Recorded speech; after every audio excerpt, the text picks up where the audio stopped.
YouTube world? My name is Nicholas Montez and you're watching my YouTube channel, The Teenage Movie Critic. And welcome back to another YouTube channel video, everybody. I'm so excited to have y'all back together again. And in today's video, we're doing another end of month list. Today we're doing all 15 movies I saw in the month of August, 2023 films. Let's go ahead and get started ranking all 15 films.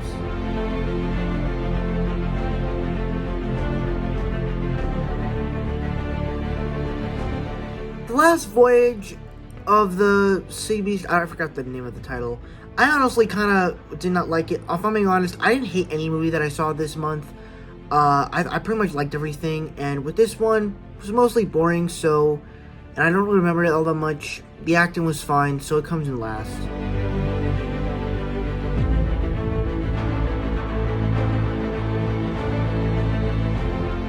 It was a cool action movie. Gal Gadot plays this character to perfection, but honestly, it's a forgettable action Netflix movie.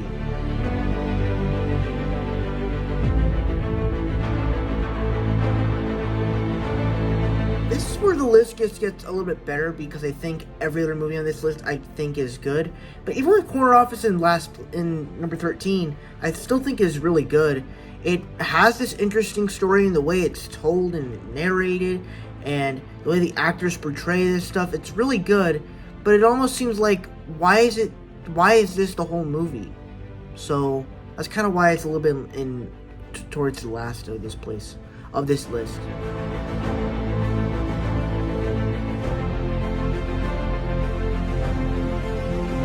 So I remember I really enjoyed the first Vacation Friends film, and going into the second film, I was like, I'm a little bit excited, and I actually kind of enjoyed myself with this second film. I thought the characters were a lot more funnier. They were put into situations that were better, and even introducing the white girl's dad in the film, I thought was really fun, and Stevie Buscemi was really good. So I honestly just had a fun time with this movie.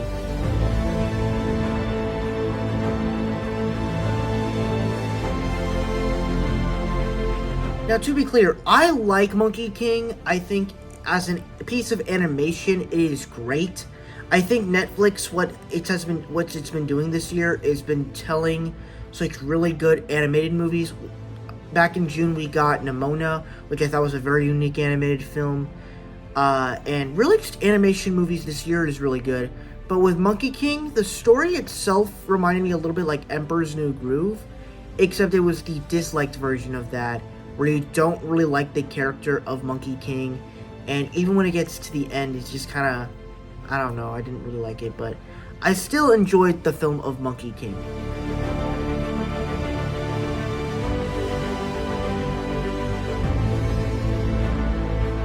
So for Jules, I thought it was an interesting movie of this alien who is staying there, and you get Ben Kingsley, getting him apples every day, getting this alien apple slices every day. It's fun as you get to see all these people interact with this alien. It's a nice little film, and I enjoyed it a good bit.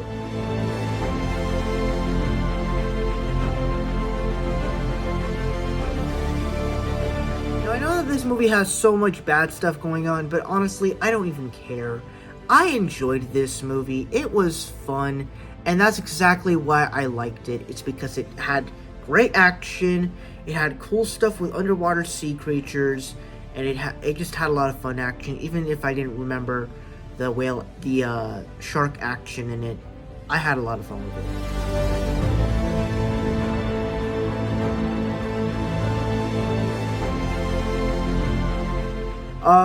It was actually kind of nice to see Michael Cera in a new film, and I thought that they had some pretty good performances. It was a nice, well-told story.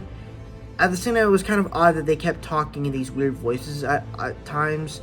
They were trying to, bring the family together. But I think that's just, it shows how families are how all families are different, I guess.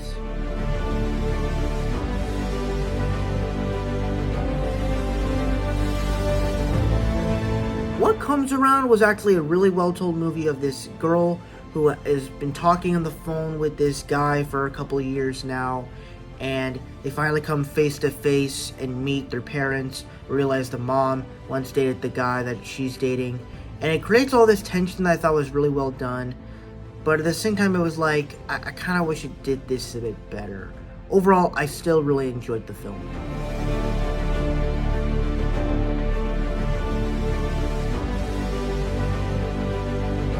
Now, Gran Turismo, if you don't know, this was my most anticipated film of the fall. I was really excited for this film, and every time I kept watching the trailers, I'm like, everybody seems to not be excited for this film, but this seems like my kind of thing, with badass racing, a story that is interesting, based on a video game, plus it's like bringing racing into real life, like by making it into a film. Like, that's powerful stuff, and the movie is good enough. It has the characters you care about, with actors you like, with Orlando Bloom, David Harbour. You even bring in the guy that was in Guardians of the Galaxy that played Ronan's guy, Korath the Pursuer or something. All the actors are great, the racing scenes are powerful, and it just has this nice story to it, so I really enjoyed Gran Turismo.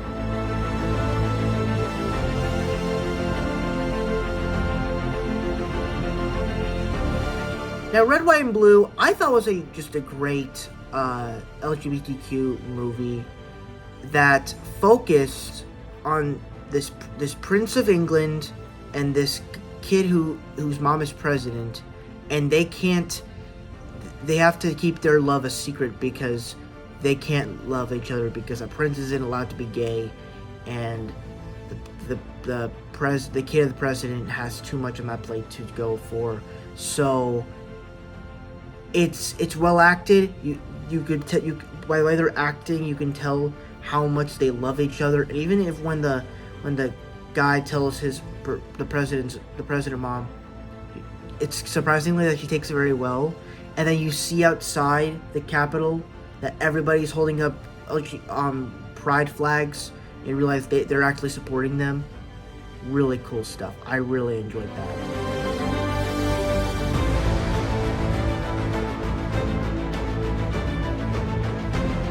Now, The Passenger was a film that I thought was absolutely crazy. I absolutely loved it.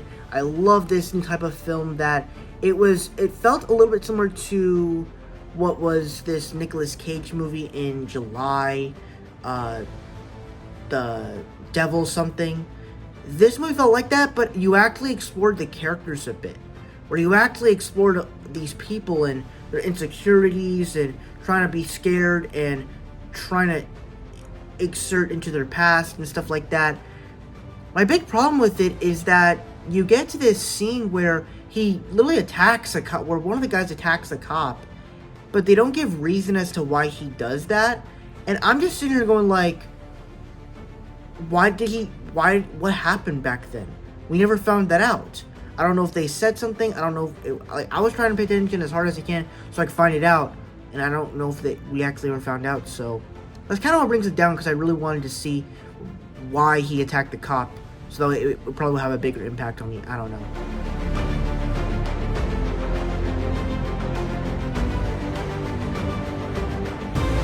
Now, obviously, I am not exactly a big Ninja Turtles fan of the movies. I love the characters, but I'm not a big fan of the movies. And first, I can't believe that we finally got a Ninja Turtles movie that is not only animated, but it's also great. First off, they put the teenage in the Ninja Turtles back in this, where they're able to be teenagers, but they're teenagers of this generation. And I'm like, that is awesome. That's the best way you can do it. And a lot of people can say, like, this is the most woke film. You can definitely say that, because it is kind of woke, as it's being noticeable of what this generation is like. But even more than that, I love the story that it's a coming-of-age story and them being accepted into society. Even with Splinter's story, I thought was really good. And that story of him being Rat, which was the best version of Splinter I've ever, and the most different version of Splinter I've ever seen. I loved the animation style, that it felt different from Spider-Verse, that it felt like Ninja Turtles animation. I like seeing April O'Neil in her different version. It was kind of cool to see Leo having a crush on April instead of Donnie having a crush on April. Different thing. I love seeing all the different mutants and characters. So it kind of does every aspect of what the title is giving. You get teenagers with the turtles. You get teenage mutants. You get tons of mutants. You get a bunch of ninja action, and then you get a bunch of turtles in the end. And then of course you get a great amount of mutant mayhem. It's pretty great, and also you get a hint of Spider-Man stuff in it, with New York accepting Splinter and helping him out after you see April's broadcast. I love this movie.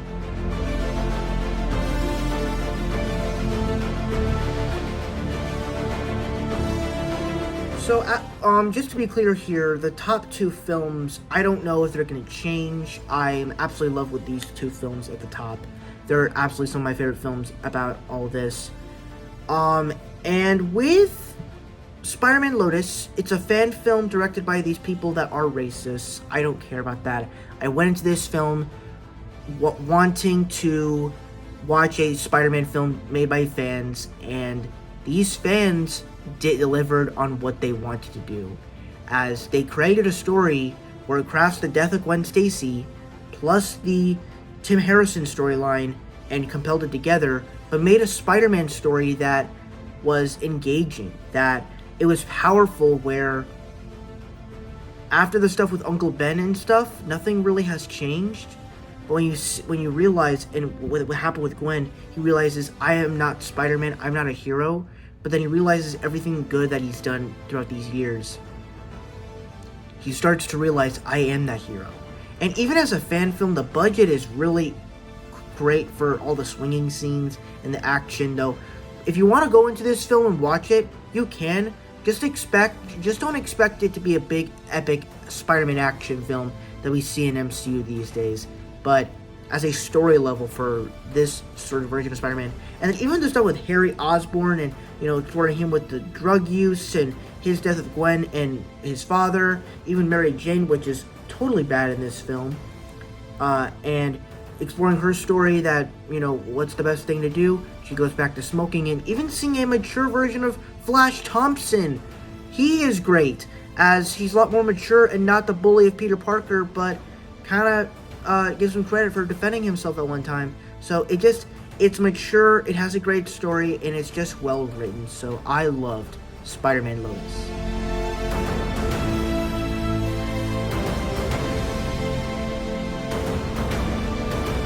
And this is surprisingly my favorite film of August and one of my favorite films of this year. And this is also my favorite DCEU film. It just kind of compacted everything I want in a superhero film, where it takes this, generic plot, but mixes it in with the Hispanic heritage stuff and Hispanic culture. And I just loved everything they did with that. And it created all these unique scenarios with the characters of this family. George Lopez was great. The action was great. This movie reminded me a lot of Black Panther, where obviously Black Panther and Blue Beetle are 2 different movies, but it felt similar because Black Panther is a superhero film where it has badass action, but it has realistic stuff with black culture in it, and that's exactly what this felt like with Hispanic culture. And I thought that was great. And even when you get to the third act, you actually like the action and you care about the characters, and that's the way you do it. So I love this film, even when it gets into the music choices, and of course the badass action. It's great. I love Blue Beetle, and that's why it's my favorite film of August. Thank you guys so much for watching. I really hope you enjoyed. Don't forget to like, comment, and subscribe. All my social media stuff in the about section over there. And I'll see you guys in the next video. Bye-bye.